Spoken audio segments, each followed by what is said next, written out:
Hey, this is Chris. Welcome back to the Daily Brigandi. Today we have a really awesome item. So I want you to take a close look here. This is an autograph book, and what's really special about this is, of course, what's inside of it. So this is your typical autograph book that you would carry around if you were living in the early 1900s. Your friends would sign it. Celebrities, athletes, whoever you wanted their autograph would sign it. I'm going to open it up here, and before I get to the goods, I promise I'll get to that. I'm just going to show you, how intricate and how much time was spent on something like this. So I'm going to go a couple pages in here. This is from a student, Morris Brecker, PS 53 here in New York City. He was also, well, there's a picture of his school. But he was also his vice president, and it's filled with autographs from 1927. So there's your first hint. This comes from 1927 New York City. And, kids would typically fill out, all these pages they had, pre-written here. So my ambition, what's my favorite subject, author, book, etc. He fills all this in. So a lot of care is put into something like this. His date of graduation is June 30th, 1927. Okay, so we're getting hot.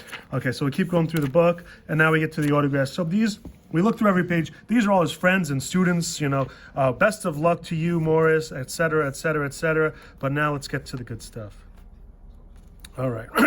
Here's the first page. We have June 11th, 1927, and this is a team signed by the 1927 Yankees. Yes, Murderers Row, the best team in baseball history by far, headlined by Ruth, Gehrig, Tony Lazzeri, and everybody else. So let's go through the list here. First, I guess we'll just go to Ruth. We should start with him. He's the big one here. Babe Ruth, a beautiful fountain pen autograph, black ink, incredible contrast, high grade, and of course, 1927. That's most notably when Babe Ruth would put quotes around Babe. His name there. Above him, we have Earl Coombs, another great autograph. But the real big reason this was actually purchased was because Joe Gehrig. Now, nobody really knows Joe Gehrig unless you're a huge baseball fan, 27 Yankees fan. He was kind of a guy at the end of the bench, but it's really popular in our hobby to collect everyone from an iconic team. So it's done a lot with the 61 Yankees. It's done a lot with all the 50s Yankees and 50s Dodgers, and then the 30s and 20s Yankees as well. Especially 1927 is probably the most important team to put together. So everyone wants to cut autographs together, and here we have a rare Joe Gehrig autograph.